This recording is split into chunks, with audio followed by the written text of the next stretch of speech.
Welcome back to another lecture on topic 1.5. We're going to be talking about the Columbian Exchange, Spanish exploration, and conquest. And our theme for today is going to be geography and the environment. The learning objective for this topic says, explain causes of the Columbian Exchange and its effect on Europe and the Americas during the period after 1492.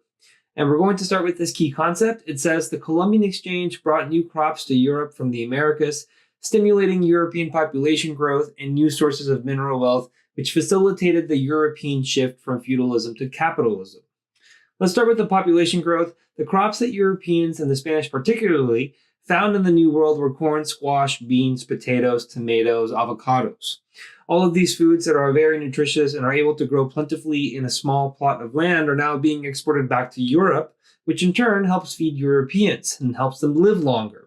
It helps them have more kids, and so therefore the population in Europe begins to increase. You can see on the chart on the bottom right that the European estimated population from 1500 to 1600 nearly doubles.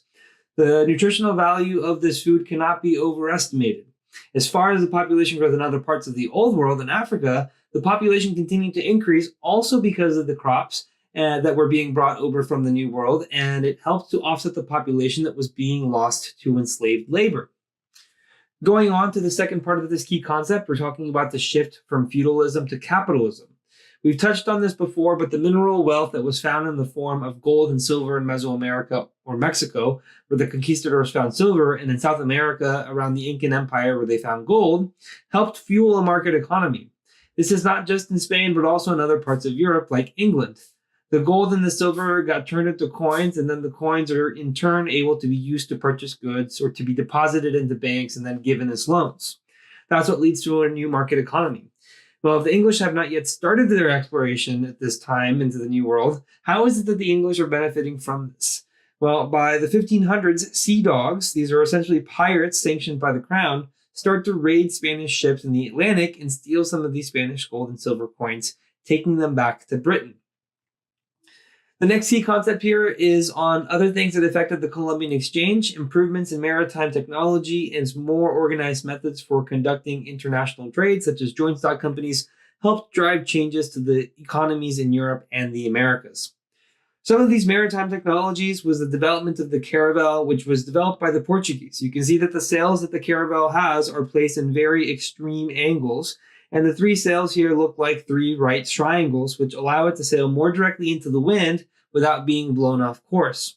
The compass, as you can see on the top right, was most likely borrowed from the Middle Eastern empires, and then on the bottom right, you see a sextant. The sextant was a maritime tool that was used to locate exact positions on Earth using the stars and geometry. These are all the things that helped the travel be done. As for the actual logistics of the travel, then the joint stock companies were a new way to fund these explorations. These are going to be more often used in English exploration. They made it possible to raise funds for private companies to travel to the New World and establish some sort of profit-making enterprise. The first permanent English settlement at Jamestown in 1607 will be established by the Virginia Joint Stock Company, and eventually it will try to leverage its tobacco production.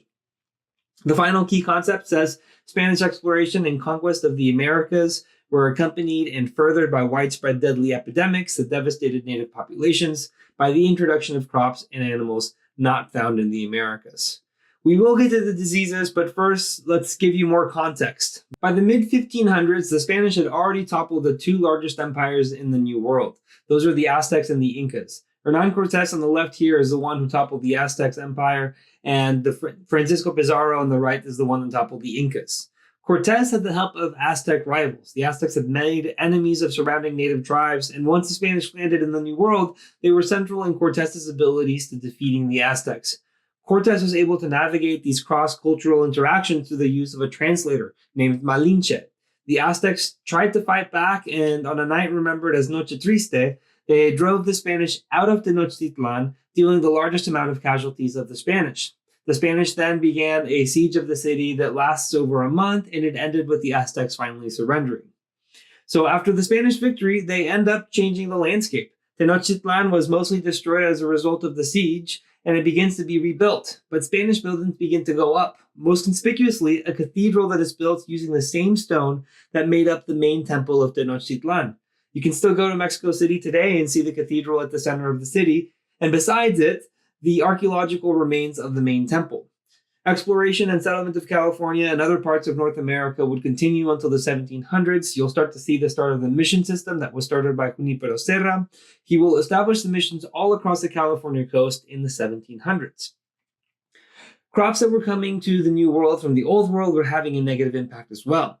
Sugar plantations were established that were using coerced labor and cleared native plant populations for expanded sugar enterprises. The livestock that was coming over were pigs, cattle, and horses. Some of these had very negative environmental impacts. The pigs and the cattle would sometimes be left out to graze, or they would escape their pens and acted as invasive species because they had no native predators. They would go out and decimate the local flora and fauna. Horses were adopted by some Great Plains Indians, the Comanche, the Apache, and the Sioux. They began to use horses to go out on their buffalo hunts. They were already hunting buffalo before they had access to horses, but now they were even better able to carry out these buffalo hunts. Finally, on to the Old World diseases. Some of these diseases that were brought over were smallpox and measles. We've said that the Aztecs and the other natives did not have natural immunities, and anthropologists estimate that it decimated the New World population by as much as 90% of what it was before European contact. In the previous lecture, we said that there were an estimated 54 million or as high as 54 million people in the New World before European contact. So about 150 years after contact, they were down to 5.4 million people. The diseases that Europeans brought sometimes traveled faster than the Europeans' actual physical location, because the diseases didn't have to be spread by the Europeans themselves. They could infect people who were natives, and then those natives would go further inland following traditional trade routes, infecting people who had never even laid eyes on Europeans. One of the most famous stories that emphasizes this is that when the Mayflower landed in 1620 in Plymouth Rock, they encountered what they described as a wilderness because the people who had been living there had perished due to diseases decades before. However, the English were unaware that the area they happened upon had once been inhabited. Finally, on for your recap, you need to know the effects of New World crops and mineral wealth on Europe. You need to be able to come up with technologies that encourage further exploration. And finally, know that Old World diseases decimated native populations. Thank you for watching. If you would like to watch the next lecture, you can click on the video link on the screen.